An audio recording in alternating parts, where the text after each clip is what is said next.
이명박 대통령은 출생이나 나이나 보면은 이게 대한민국과 나이테를 같이 합니다. 대한민국은 메이드 인 코리아예요. 메이드 인 코리아의 장점과 단점을 다 가지고 있습니다. 그러나 결정적인 단점이 있죠. 인문적인 소양이 약하다. 왜 이명박 대통령은 화를 내지 않느냐? 어떤 불의를 봤을 때 겁을 내는 사람과 화를 내는 사람이 있어요. 두 부류가 있습니다. 화를 내는 사람은 왜 화를 내느냐? 화를 내는 사람의 특징은 뭡니까? 정의감이 있다. 왜 정의감이 있느냐? 나보다는 다른 사람을 생각하기 때문에 정의감이 생기는 겁니다. 자기만 생각하면 겁이 생깁니다. 겁이 됩니다. 그런데 연평도 저 포격을 했다. 저런 나쁜 놈이 있느냐? 그 죽은 사람에 대한 동정심이 있기 때문에 분노가 생기는 것이고, 어떤 사람은 겁을 내느냐? 야, 저렇게 때리면은 나는 인기가 떨어질 텐데. G20 회의를 해가지고 모처럼 인기 올려놨는데, 김정일이가 저래가지고 큰일 났는데, 그래서 확전하면은 인기가 30% 내려갈 텐데. 이래 되면 겁이 나는 거죠. 이기심이 있으면 겁이 나고, 정의감이 있으면 용기가 생기는데, 그 정의감이라는 것은 저절로 만들어지는 것이 아니고 독서를 통한 교양 속에서만 만들어진다.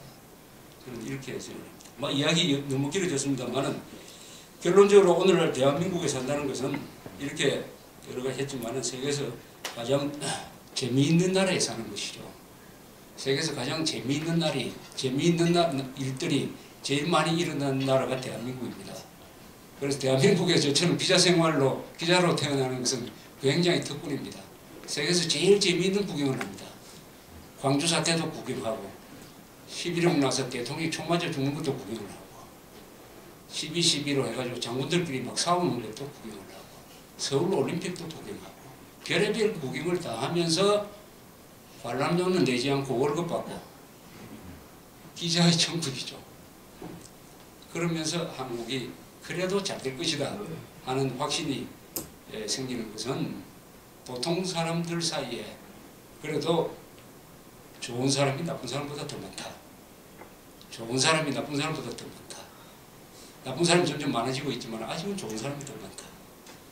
우리가 65년 동안에 나라를 세우고 나라를 지키고 나라를 키우고 나라를 가꾸는 이 국민 국가 건설 과정을 거치면서 이런 나라를 만들었고 우리가 나아갈 길은 두 가지죠. 하나는 자유통일해가지고 북한 동포를 우리처럼 자유민으로 만들어서 7,300만 민족 집단이 그대로 유럽에 갖다 놓으면 독일 다음으로 인구가 많은 나라인데 세계적인 강국이 되죠.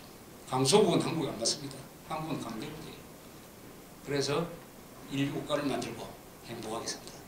자유통일하여 인류국가 만들고 행복하게 산다 하는 것이 우리의 목표로 설정이 되었습니다.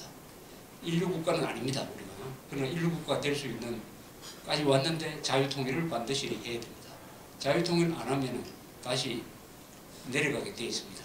이 자유통일을 하기 위해서는 희생이 필요할 거예요. 그러나 어떤 도전을 피해가다가는 더 큰 도전을 만나지만 그 도전을 받아들여서 정면 돌파를 하면은 원상회복이 아니라 훨씬 더 위대한 성취를 하게 되어 있었습니다. 과거에 우리 선배들은 어려움을 겪을 때마다 정면 돌파를 했습니다. 우회하지 않았어요. 1973년에 석유위기가 나니까 정면 돌파를 해가지고 5일 만이가 모이는 중동 건설시장으로 진출을 해가지고 거기서 번 돈 가지고 석유를 사고도 남았어요. 이런 식으로 정면 돌파를 했습니다. 김일성이가 남침을 했을 때 피하지 않고 맞아 싸웠어요. 한미동맹이 만들어졌습니다. 역전의 드라마입니다. 한국 역사는 역전의 드라마입니다. 거기서 역전 드라마의 핵심은 뭐냐? 도전에 대해서 응전을 잘한다는 거죠. 도전에 대해서 피하지 않았다는 거죠. 도전에 대해서 응전을 잘하는 과정에서 훨씬 더 뛰어난 IMF도 우리가 잘 극복을 했습니다.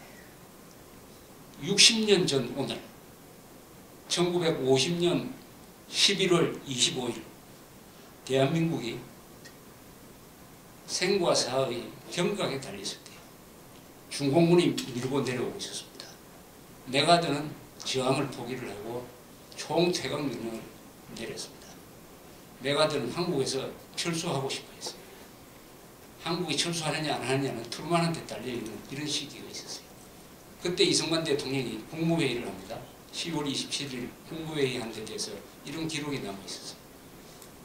그 암담한 서울이 곧 빼앗기는 이 1천만 이상 가족이 그때 생겼죠. 이렇게 이야기해요. 차라리 잘 된 것 같다. 하나님이 중공군을 보내가지고 우리를 도와주는 것 같다. 이런 이야기를 합니다. 우리가 북진 통일에 성공을 했으면 미군이 곧 철수하고 말았을 것이다. 이제 끝났다고 해야죠. 그러면 우리 약한 한국군으로 압록강 도망가면 못 지킨다. 그러다면 공산군이 평화공세를 펼 것이다. 그리고 나서 간접 침략을 할 것이다. 이러다면 미국이 두 번 다시 파병하는 일은 없을 것이다. 그러면 우리가 공산화 될지도 모른다. 그런데 마침 미국 하나님이 중공군을 보냈기 때문에 우리는 이제 싸워서 여기서 정면 대결을 해가지고 싸워서 민주주의를 지켜내야 된다. 이런 이야기를 했어요. 저는 그걸 읽어보고 아, 위대한 분의 역사관이 이렇게 다르구나. 딱 이승만의 예언대로 됐을 가능성이 많습니다. 우리가 북진 통일했으면 중공군이 들어왔습니다. 그래서 생긴 게 뭐가 있죠? 공산주의하고 맞서다가 세웁니다. 그래서 한미동맹이 생깁니다. 한미동맹은 중공군이 준 선물이에요. 그 한미동맹으로 오늘날 대한민국이 이렇게 번영을 하고 어제도 보니까 이명박 대통령이 답답하니까 전화를 걸어가지고 오바마 대통령한테 부탁을 했어요. 항공모함 보내달라고. 그 모양이 또 뭘 같습니까? 깡패한테 얻어맞은 동생이 형한테 누구 좀 보내달라고 하는 딱 그 뭐 왜 오바마 대통령한테 이야기합니까? 먼저 국민한테 이야기해야지. 그걸 보고 좌익들이 사대주의라고 해도 우리 할 말이 없는 겁니까? 와서 뭐합니까? 전번에도 왔잖아요. 여기서 훈련 100분 하면 뭐합니까? 훈련 100분 한 우리가 안 싸우는데 미국이 대신 싸워줍니까? 제발 그런 쇼는 그만하자 이거죠. 이게 쇼로서 해결이 될 게 아닙니다. 이벤트 쇼 그만하자 이거예요. G20 지나갔으니까 하는 이야기지만은 아니 G20 된다고 변방국가가 중심국가가 됩니까? G20 같은 회의가 세계에서 1년에 몇 분 열립니까? 10분 이상 열리지 않습니까? 그걸 그냥 하다가 연평도 사건으로 다 날아가 버린 거 아닙니까? 다 날아가. G20을 어디서 찾습니까 지금? 그래서 모든 게 응전과 도전이다. 지금 우리가 연평도 사건을 일으켜서 북한, 김일성, 김정은 요놈들 보고 폐쇄를 부를지 모르지만은 이게 바로 축복으로 위장한 재앙이 될 것이다. 그렇게 만들어야 됩니다. 그렇게 만들면은 요것 때문에 아 역사가 너가 천안함 사건 일으키고 저 연평도 사건 일으켰기 때문에 그 살찐 돼지처럼 살던 남한의 멍청한 국민들이 다 화가 나가지고 늑대가 되어버렸다. 그래서 잡아먹혔다. 이런 식으로 역사에 기록되도록 하려면은 일단 여기 계신 분들이 가지고 있는 그 재산과 자유와 본능을 지키기 위해서 여기 계시는 분들부터 싸워야 한다. 행동해야 된다. 행동은 뭐냐? 마음으로 하는 게 아니다. 지갑과 손발로 하는 것이다. 이렇게 말씀드리면서 저 이야기를 끝내겠습니다. 감사합니다.